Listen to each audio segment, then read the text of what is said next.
Welcome students. पिछले videos में हमने पढ़ा कि वैदिक कालीन शिक्षा क्या है, बौद्ध कालीन शिक्षा क्या है और मुस्लिम कालीन शिक्षा क्या है। तो हमने देखा था कि प्राचीन कालीन जो शिक्षा है उसे वैदिक कालीन शिक्षा कहा जाता है। मध्यकालीन जो शिक्षा है उसमें बौद्ध शिक्षा और मुस्लिम कालीन शिक्षा आती हैं। तो अब इसी टॉपिक को आगे बढ़ाते हुए हम पढ़ेंगे आधुनिक कालीन शिक्षा। तो आधुनिक कालीन शिक्षा के लिए क्या प्रयास किए गए, तो इसके लिए हम लोग दो प्रकार से शिक्षा के प्रयास पढ़ेंगे। एक तो पढ़ेंगे स्वतंत्रता से पूर्व किए जाने वाले शिक्षा के प्रयास, जब हमारा देश स्वतंत्र हुआ था उससे पूर्व शिक्षा के लिए क्या प्रयास किए गए, और दूसरा पढ़ेंगे स्वतंत्रता के बाद शिक्षा के प्रयास कि स्वतंत्रता के बाद शिक्षा के क्या प्रयास किए गए। तो चलिए सबसे पहले देख लेते हैं कि स्वतंत्रता से पूर्व शिक्षा के क्या प्रयास किए गए। तो इसमें एक बात हमें पता है कि शिक्षा जो है वो सामाजिक प्रक्रिया है। समाज में होने वाले परिवर्तनों का शिक्षा पर बहुत ही महत्वपूर्ण प्रभाव पड़ता है। क्योंकि हम जानते हैं कि 17वीं शताब्दी तक भारत में मुस्लिम शिक्षा का वर्चस्व रहा और 18वीं शताब्दी में भारत में विभिन्न संस्कृतियों के लोगों का आगमन हुआ, जिन्होंने अपने अपने ढंग से शिक्षा के विकास को प्रभावित किया। 15वीं शताब्दी से 18वीं शताब्दी के दौरान पुर्तगाली, फ्रांसीसी, अंग्रेजी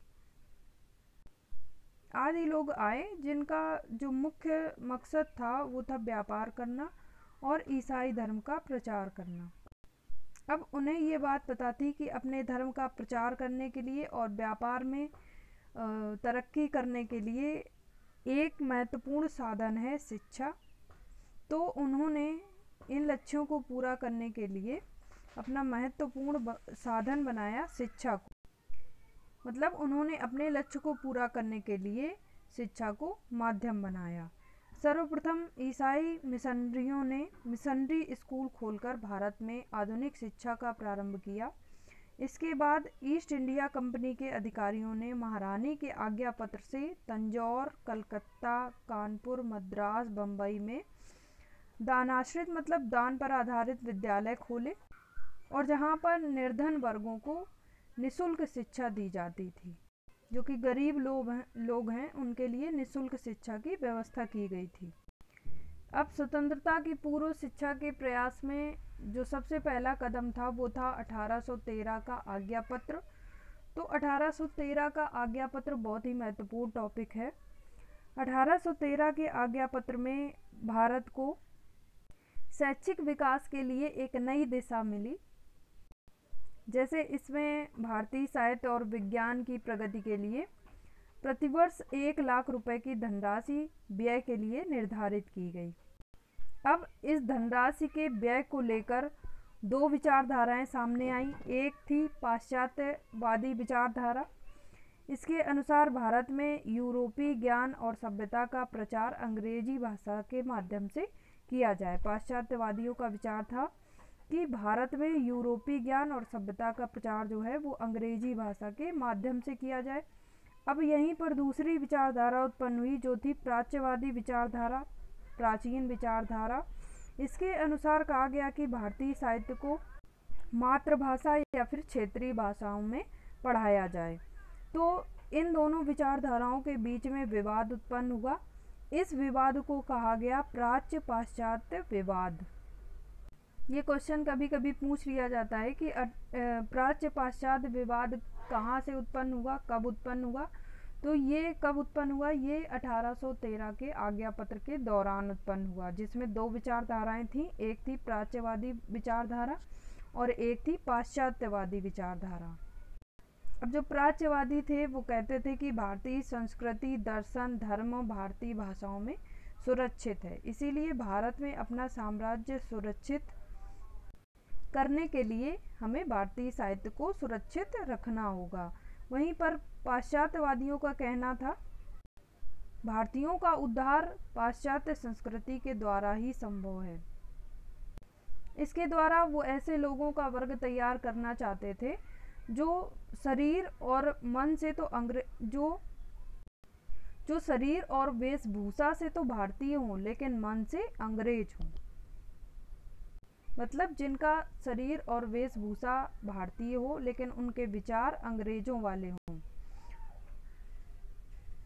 जिससे पाश्चात्यवादियों को साम्राज्य विस्तार में मदद मिले।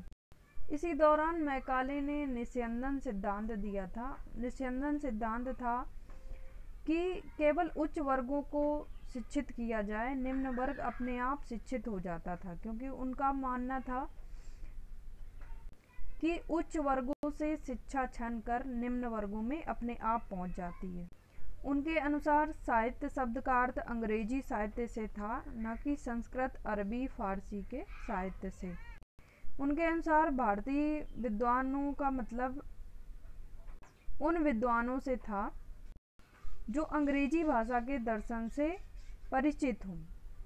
इनके अनुसार देसी भाषाएं शिक्षा के माध्यम के रूप में उपयुक्त नहीं थीं। उनका मानना था कि शिक्षा के माध्यम के लिए देसी भाषाएं उपयुक्त नहीं हैं।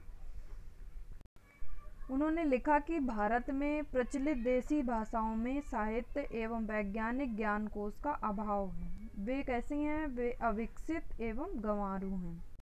उनका मानना था कि केवल कानूनों की जानकारी के लिए संस्कृत, अरबी, फारसी के शिक्षालयों पर धन व्यय करना मूर्खता का कार्य है। मैकाले ने अपने घोषणा पत्र में इन सभी विचारों को प्रस्तुत किया, जिसका समर्थन लॉर्ड विलियम बेंटिक ने किया, और उन्होंने शिक्षा का स्वरूप इन्हीं के अनुसार निर्धारित कर दिया। उन्होंने मैकाले के घोषणा पत्र को स्वीकृति प्रदान की और अपने विचारों में कहा कि प्राच्य शिक्षालयों का उन्मूलन नहीं किया जाएगा। मतलब जो प्राचीन काल के शिक्षालय थे, जो विद्यालय थे, उनका कोई उन्मूलन नहीं किया जाएगा, विकास नहीं किया जाएगा, और समस्त शिक्षा संबंधी धनराशि यूरोपीय साहित्य एवं विज्ञान का प्रचार करने के लिए व्यय की जाएगी, और भविष्य में प्राचीन विद्या से संबंधित किसी भी पुस्तक का मुद्रण और प्रकाशन नहीं होगा। तो ये था 1813 का आज्ञा पत्र। अगले वीडियो में इसी से संबंधित कुछ महत्वपूर्ण पॉइंट डिस्कस करेंगे। मिलते हैं अगले वीडियो में, तब तक के लिए धन्यवाद।